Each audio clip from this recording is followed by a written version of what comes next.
यूं तो दुनिया में बहुत सी ऐसी जगहें हैं जो अपने भीतर अनेक रहस्यों को समेटे हैं, लेकिन जब बात मिस्र के पिरामिड की आती है तो ये रहस्य और गंभीर बन जाते हैं। मिस्र की सबसे अद्भुत और रहस्यमय कलाकृति है द ग्रेट पिरामिड ऑफ गिजा, जो दुनिया के 7 अजूबों में से एक है। यह पिरामिड करीब 4500 साल पुराना है, लेकिन अभी भी इसकी चमक बरकरार है। क्या आप कल्पना कर सकते हैं कि हजारों साल पहले इन पिरामिड्स का निर्माण कैसे किया होगा? उस वक्त किस तरह की तकनीक और सामानों का इस्तेमाल किया गया था? चलिए पिरामिड्स के इन रहस्यों को जानने की कोशिश करते हैं। दोस्तों, यूँ तो दुनिया भर में हजारों पिरामिड्स हैं, लेकिन आज हम केवल मिस्र के पिरामिड की चर्चा करेंगे। एक रिपोर्ट के मुताबिक मिस्र में कम से कम 118 पिरामिड को आइडेंटिफाई किया गया है। इनमें से द ग्रेट पिरामिड ऑफ गिजा मिस्र का सबसे बड़ा पिरामिड है। मानव निर्मित इस अद्भुत कलाकृति को लगभग 2600 BC में बनाया गया था। इसे चौथे राजवंश के दूसरे फराओ खुफू की याद में बनाया गया था। इसे खुफू पिरामिड के नाम से भी जाना जाता है। आगे बढ़ने से पहले आपको बता दें कि एंशिएंट इजिप्ट के राजा या शासकों को फराओ कहा जाता था। फराओ राज्य के प्रमुख और अपने लोगों के धार्मिक नेता दोनों थे। फराओ शब्द का अर्थ ग्रेट हाउस भी है, जहाँ राजा रहता था। बात करें पिरामिड्स की तो इन्हें फराओ की कब्रों को रखने के लिए टॉम्ब के रूप में बनाया गया था। इसमें मिस्र के तत्कालीन फराओ यानी कि राजा या रानी के शव को ममी के रूप में सुरक्षित रखा जाता था। जानकारी के लिए बता दें कि मिस्र में मृत शरीर पर तमाम तरह के लेप लगाकर उसे कपड़े से लपेटकर लंबे समय के लिए सुरक्षित रख दिया जाता था।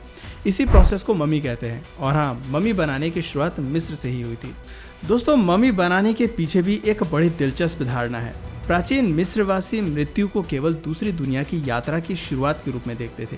उनका मानना था कि अगर राजा और रानी की मम्मी को पिरामिड में एक परफेक्ट अलाइनमेंट में रखा जाए तो रात के समय तारों के जरिए उनकी आत्मा ऊपर जाती है और उन्हें पुनर्जन्म प्राप्त होता है, जिसके कारण पिरामिड बनाए गए थे। प्राचीन मिस्र की जनता अपने राजा को बेहद पसंद करती थी और इसी वजह से जब राजा की मृत्यु हो जाती थी तो प्रजा उसे दफनाते वक्त साथ में कुछ ज़रूरी चीज़ें भी रख देती थी। राजाओं के शवों के साथ खाने पीने की चीज़ें, सोने के आभूषण, बर्तन और हथियार भी दफनाए जाते थे। यहाँ तक कहा जाता है कि कई बार तो राजा के सेवक और सेविकों को भी जबरन राजा के साथ दफना दिया जाता था। प्राचीन मिस्र के लोगों का मानना था कि मरने के बाद इंसान दूसरी दुनिया में चला जाता है, जहां उनके साथ दफनाई गई चीज़ें उन्हें काम आएंगी।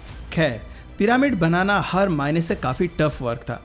पहला तो ये कि उस वक्त ना तो किसी तरह की मॉडर्न टेक्नोलॉजी थी और ना ही किसी तरह के खास औजार, यहाँ तक कि उस वक्त पहिए भी नहीं थे। लेकिन इन तमाम रुकावटों के बावजूद प्राचीन मिस्र वासियों ने एक ऐसा यूनिक आर्किटेक्चर बनाया जो आज भी ज्यों का त्यों खड़ा है, जिसे हम मिस्र का ग्रेट पिरामिड ऑफ गिजा कहते हैं।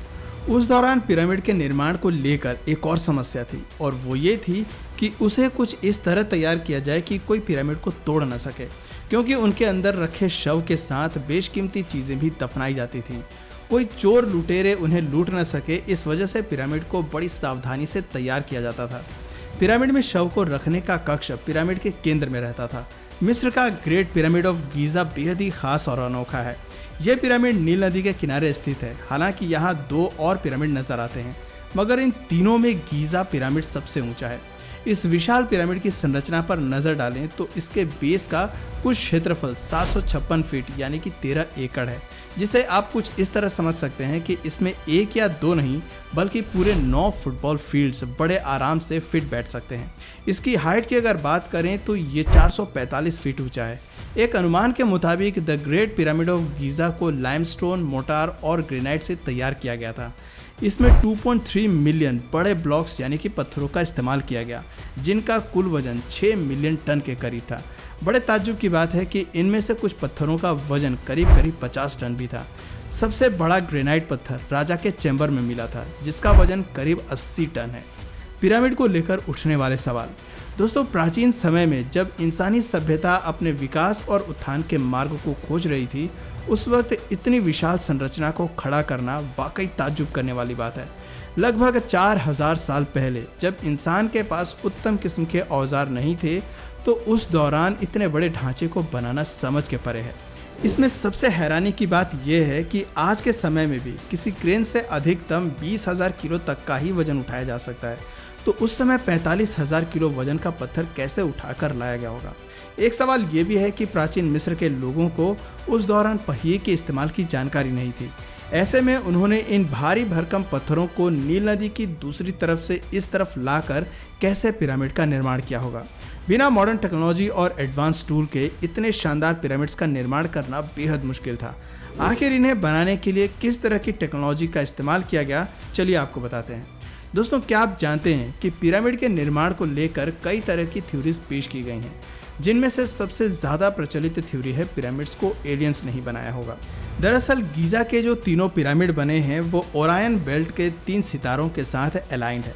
इसके अलावा पिरामिड की दीवारों पर कई तरह के हीरोग्लिफिक्स मिले हैं। इनमें अंतरिक्ष यान, आधुनिक तरह की स्पेसशिप जैसी चीज़ें बनी हुई हैं। इसके अलावा पिरामिड की अंडरग्राउंड दीवारों पर कई तरह के चित्र बने हैं, जिनमें देखा जा सकता है कि कुछ व्यक्ति बल्ब जैसी चीज़ को उठाकर रख रहे हैं।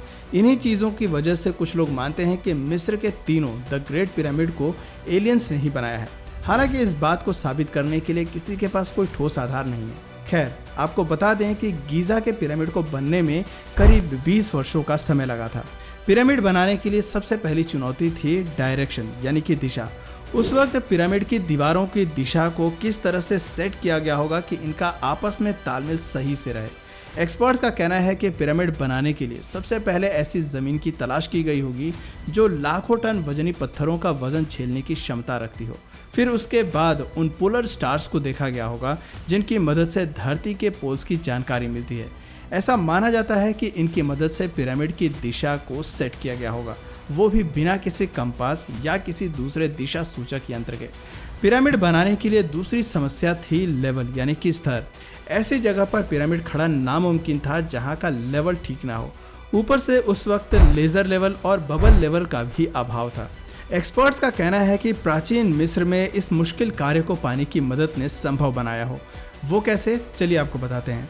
दरअसल पिरामिड वाली जगह के चारों तरफ गड्ढा करके उसमें पानी डाला गया और फिर एक साइड के पानी के लेवल से दूसरे साइड के पानी के स्तर को चेक किया गया होगा। जो हिस्सा पानी के लेवल से मैच नहीं किया उसे छन्नी या हथौड़ी की मदद से काट कर सेट किया गया होगा। इसके अलावा प्राचीन मिस्र वासियों ने इस खास किस्म के टूल का भी इस्तेमाल किया गया होगा, जिसे आप वीडियो में देख पा रहे हैं। तीसरी और अहम चुनौती थी स्टोन्स, यानी कि पत्थर। शायद आपको अंदाज़ा भी नहीं होगा कि पिरामिड का लेवल और दिशा सेट करना इतना मुश्किल नहीं था जितना पिरामिड के लिए पत्थरों की खोज करना था, और फिर उसके बाद उन्हें कैसे एक स्थान से दूसरे स्थान पहुंचाया जाए, ये भी बहुत बड़ी समस्या थी। दोस्तों, पिरामिड में जिस खास तरह के पत्थरों का इस्तेमाल किया गया है उसे लाइमस्टोन कहते हैं। इन पत्थरों का वजन भी 2 से 50 टन का था और ये कंस्ट्रक्शन साइट से काफ़ी दूरी पर थे।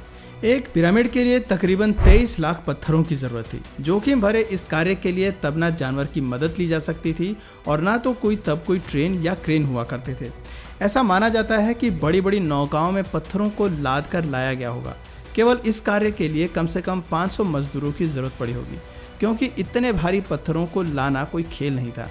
एक रिपोर्ट के मुताबिक पता चलता है कि प्राचीन मिस्रवासी स्लेक्ड लाइम या टफला, जो एक प्रकार की स्थानीय मिट्टी है, उससे बने रास्तों पर स्लेज पर बॉक्स को खींचते थे। पूरे गीज़ा पठार में टफला से बने रास्ते के अवशेष पाए गए हैं। ऐसा माना जाता है कि मजदूर छोटे पत्थरों को लुढ़का कर और बड़े पत्थरों को खींच कर ले जाते होंगे। पत्थरों को लाने के बाद फिर एक नई समस्या खड़ी हो गई, और वो ये थी कि इतने बड़े और इतने ढेर सारे पत्थरों की कटाई कैसे की जाए। बताते हैं कि छेनी और हथौड़ी की मदद से इस कार्य को अंजाम दिया गया होगा। प्राचीन मिस्रवासी तांबे और बाद में कांसे और लकड़ी का उपयोग करने तक ही सीमित थे। गीज़ा पिरामिड के निर्माण के लिए मुख्य रूप से गीज़ा पठार के स्थानीय चूना पत्थरों का उपयोग किया गया था, जबकि दूसरे ब्लॉक्स को नील नदी पर नाव द्वारा आयात किया गया था। आवरण के लिए तुरा से सफ़ेद चूना पत्थर और किंग्स चैम्बर संरचना के लिए असवान से ग्रेनाइट के ब्लॉक्स लाए गए। इसके बाद एक और सबसे बड़ी चुनौती थी कि इन पत्थरों को एक के ऊपर एक टॉप तक कैसे सेट किया गया होगा। एक्सपर्ट्स का मानना है कि पिरामिड निर्माण से पहले ही ये सब तय कर लिया गया होगा। इस कार्य को स्पाइरल ट्रैक या फिर जिगजैग ट्रैक के जरिए अंजाम दिया गया होगा। बहरहाल इस बारे में सटीक जानकारी किसी के पास नहीं है। आपको जानकर हैरानी होगी कि इस पिरामिड के अंदर जिस ग्रेनाइट पत्थर का इस्तेमाल किया गया है उसे काटना काफ़ी टफ होता है। आज के समय में इसे ग्राइंडर मशीन की मदद से ही कट किया जा सकता है, जिसमें काफ़ी मजबूत ब्लेड लगे होते हैं। दोस्तों, काफ़ी तिगड़म लगाने के बाद एक्सपर्ट्स को इसका जवाब मिला। उनका मानना है कि पिरामिड में इस्तेमाल ग्रेनाइट पत्थरों को बिना दांत वाले आरे से काटा गया होगा। इस कार्य के लिए आरे के दोनों तरफ वजन डालकर ग्रेनाइट पत्थर पर चलाया गया होगा और बीच में थोड़ी थोड़ी बजरी डालकर इस कार्य को संभव किया गया होगा। ऐसा माना जाता है कि इस काम के लिए तकरीबन 4 महीने का समय लगा होगा, मगर एंशिएंट इजिप्शियंस ने असंभव को संभव कर दिखाया और आज हमारे सामने एक शानदार नमूना पेश है जो the great pyramid of Giza के नाम से फेमस है। तो दोस्तों, उम्मीद करते हैं आपको ये जानकारी पसंद आई होगी। दोस्तों, आपकी नज़र में इन पिरामिड्स को इंसान ने बनाया या एलियंस ने बनाया, नीचे कमेंट सेक्शन में अपनी राय ज़रूर बताइए। और अगर इस वीडियो से आपको कुछ नया जानने या सीखने को मिला या फिर इंटरेस्टिंग लगा तो प्लीज़ इस वीडियो को एक लाइक करके अपने फ्रेंड्स और फैमिली में से ज़रूर शेयर करें। और यदि आप इस चैनल पर नए हैं तो प्लीज़ इस चैनल को सब्सक्राइब करके बेल नोटिफिकेशन आइकन को ऑन कर लीजिए ताकि हमारे आने वाले वीडियोज़ आप मिस ना करें। मिलते हैं फिर किसी वीडियो में नए टॉपिक के साथ, तब तक के लिए नमस्कार।